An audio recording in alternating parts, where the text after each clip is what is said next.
Estamos de regreso en Arica Informe. Está con nosotros el diputado Enrique Lis. ¿Cómo está, diputado? Gusto de saludarlo. Muy buenas noches, muchas gracias, Luis. Hoy estuvo, dentro de las actividades que ha tenido aquí en la ciudad, estuvo en el aniversario del Liceo Politécnico. Sí, aniversario 55, gracias por la pregunta. Fue parte de las actividades de la mañana. Estuvimos con su directora, la señora Jacqueline Izaguirre, con el resto de las autoridades de la educación de nivel regional, con representantes de los apoderados, los alumnos también estuvieron presentes, ex profesores, ex docentes, así es que contentos por participar en esta ceremonia, y lo hicimos en forma prioritaria porque se ha estado conversando a nivel central de la importancia que tiene la educación dentro del Plan Arica 100. Porque el Plan Arica 100 es un plan estratégico, es mucho más que un proyecto de ley, y que involucra cómo vemos a Arica en los próximos 50, 100 años. Y por supuesto que tenemos que tener materias de obras de desarrollo, también relacionadas con el evento histórico que da origen, que es básicamente el Tratado de Paz y Amistad de 1929, el Tratado de Lima. Pero no puede estar la educación de lado, porque desarrollo sin educación no es compatible, ¿no es cierto?, pensar en desarrollo si no educamos a nuestra gente. Y por lo tanto, creo que es importante que haya una obra emblemática, y tengo en vista al Liceo Politécnico porque es un liceo emblemático.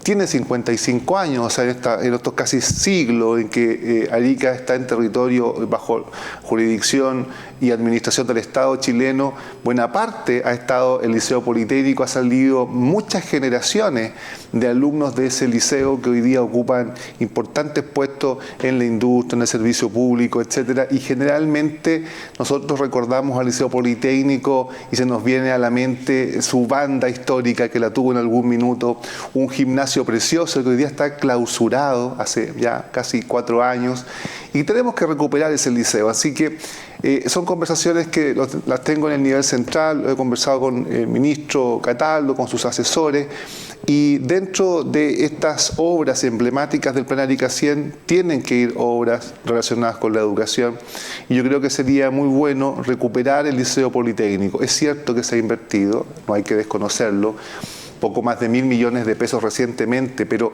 es un liceo tan extenso, tan grande, que 1.000 millones de pesos no se hace nada, porque además de la infraestructura, también tienen que reponer instrumental, maquinarias, etcétera.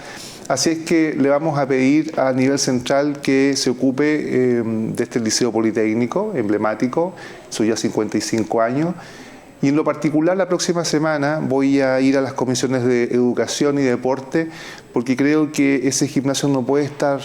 Yo no sé si las autoridades locales a lo mejor ignoran el tema, y ojalá que se enteren entonces con este noticiario.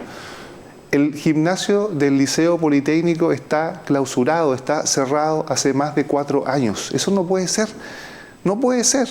Entonces, yo voy a hacer lo que tenga que hacer, la gestión política, y la vamos a hacer en el Congreso, y lo voy a hacer la próxima semana, pero también tienen que moverse las autoridades locales. O sea, Luis, 2.600 millones de pesos que se van del gobierno regional a una fundación con domicilio falso en La Serena. Pucha, ¿cómo despilfarramos, cómo desviamos los recursos de esa manera teniendo este tipo de necesidades? ¿Cómo educamos a los niños, a los jóvenes, a los adolescentes sin deporte? Lo hemos dicho tantas veces, el deporte te entrega valores importantes. El deporte te hace respetar reglas, te hace superarte a ti mismo. Tú compites contigo mismo en el fondo, y eso es superación.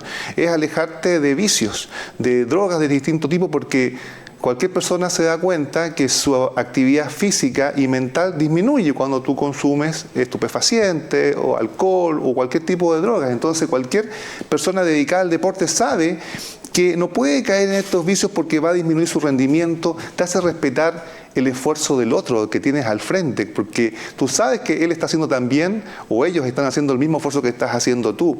Te encajas a normas, es tan importante hoy día porque parece que hoy día nadie respeta nada, ninguna norma ni social ni jurídica de ningún tipo. El deporte tiene reglas muy claras, y si tú no sigues las reglas, bueno, entonces no te vas superando a ti mismo o te sancionan, ¿no es cierto?, en la práctica de la misma actividad deportiva. Creo que no podemos dejar de lado el deporte en la educación de nuestros jóvenes, y por lo tanto este hecho del que yo me enteré hace algunos meses atrás y que lo conversamos también con los directivos del Liceo Politécnico y me lo confirmaron, no puede seguir así. O sea, vamos a hacer todas las gestiones posibles, y también le pido a las autoridades locales que hagan lo propio, porque esta es una tarea de conjunto. Vamos al tema de los retiros, porque fue rechazado, ¿cierto?, en la comisión el tema del séptimo retiro, pero ingresa a la sala de la Cámara de Diputadas y Diputados con un informe negativo. Bueno, hoy día en la mañana lo conversábamos, ¿cierto?, que ayer me dediqué a leer varias crónicas de varios políticos, parlamentarios, incluso el presidente de la comisión, que decía que hay algunos que están sacando algunos débitos para el futuro, para el próximo año, que hay elecciones. Decía, a lo mejor esto se va a caer, pero va a haber un año más, ¿cierto?, que se pueda presentar, y el próximo año, en esta misma fecha, se puede presentar y podría tener un mejor camino, porque vienen parlamentarias y vienen presidenciales. Bueno, ojalá que no se caiga el proyecto. La verdad es que este tema de hacer cálculos políticos a mí me parece reprochable. Lo dije en un discurso que fue ampliamente difundido a nivel nacional por su dureza y su franqueza. Primero con los medios de comunicación, que la verdad, dicho sea de paso, desde marzo que se presenta el primer proyecto, a abril el segundo proyecto, que son de nuestra autoría, hasta ayer o hasta hoy día incluso, simplemente le dieron la espalda a los fundamentos de quienes presentamos los proyectos, el fundamento del retiro. Y simplemente se dedicaron a repetir en forma majadera los argumentos falaces y maliciosos de quienes estaban en contra de los retiros. Este tema de la inflación, del aumento del dólar, que lo repitieron con tanta insistencia en los noticieros, que fue tan potente el mensaje que la gente en la calle incluso lo creía. A mí me decía, diputado, pero ¿y la inflación? Oiga, tenemos antecedentes de los propios economistas que es imposible medir los efectos de un retiro. Yo no digo que no vaya a haber inflación o qué magnitud vaya a tener la inflación, que no vaya a haber subida del dólar o qué magnitud tenga la subida. Lo cierto es que son tantas las variables involucradas que no se puede predecir un efecto. Y por lo tanto, a partir de esa gran verdad que los propios economistas que están en contra de los retiros la reconocen, entonces yo no entiendo por qué en forma maliciosa los noticieros fueron plagados de esta idea de los efectos negativos. Y por último, si hubieran efectos negativos, cosa que no los podemos predecir, yo no me explico por qué ningún noticiero, ningún matinal habló de los efectos positivos. Aquella gente que salvó su vida literalmente porque pudo retirar y se alivió, porque pudo pagar el acceso a la salud de ella o de algún familiar, porque pudo subsistir porque perdió el trabajo y con eso subsistió, o porque pudo levantar un emprendimiento, o pudo salvar su emprendimiento, o porque pudo pagar los dividendos y su casa no fue rematada. O sea, y esos efectos la televisión no los toca, y toca estos otros argumentos maliciosos. ¿Inflación de qué, Luis? Si en países de Latinoamérica con una inflación estratosféricamente alta, nunca han habido retiros y tienen la inflación por las nubes.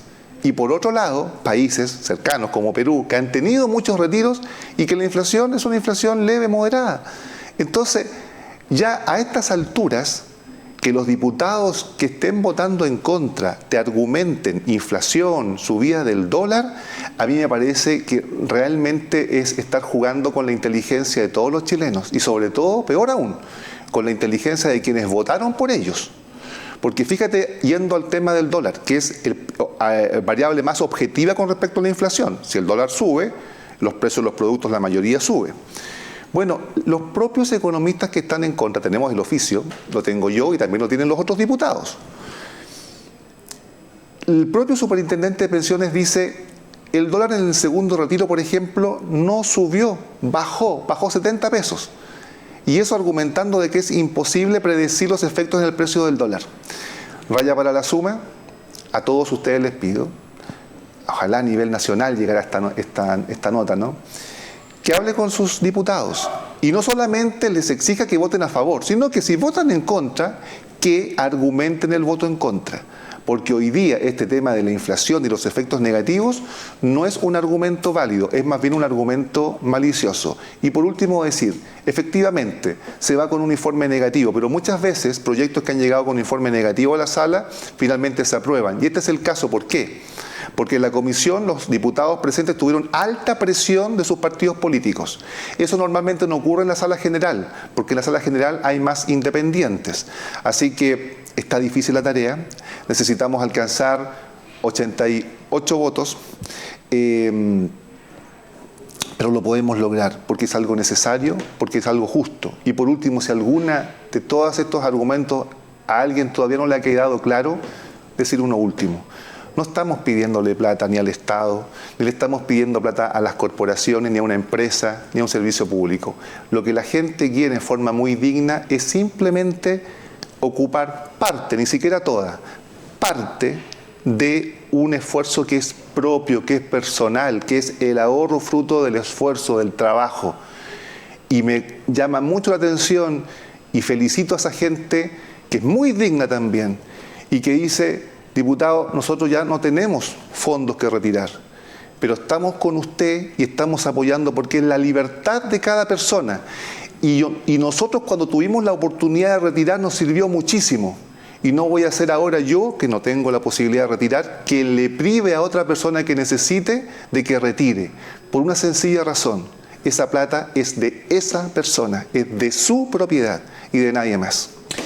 Bien, pues, diputado, vamos a estar atentos a lo que pase, vaya surgiendo con este tema, ¿cierto?, con la votación en la Cámara de Diputados. Y también la próxima semana podríamos conversar sobre esta votación del martes del proyecto de ley de acusación constitucional en contra de los gobernadores regionales. Sí, pues, porque todos, Lucho, hablan de los recursos, de la plata, de la economía. ¿Y dónde están los políticos y los economistas que hablan mucho con respecto a los retiros y con respecto a la corrupción de los gobiernos regionales y del desvío de platas regionales? ¿Se quedan callados? Importante. Eso lo vamos a estar viendo la próxima semana. Bien, muchas gracias por acompañarnos, que estén muy bien. Muchas gracias. Hacemos una pausa y estamos de regreso en Arica Informa.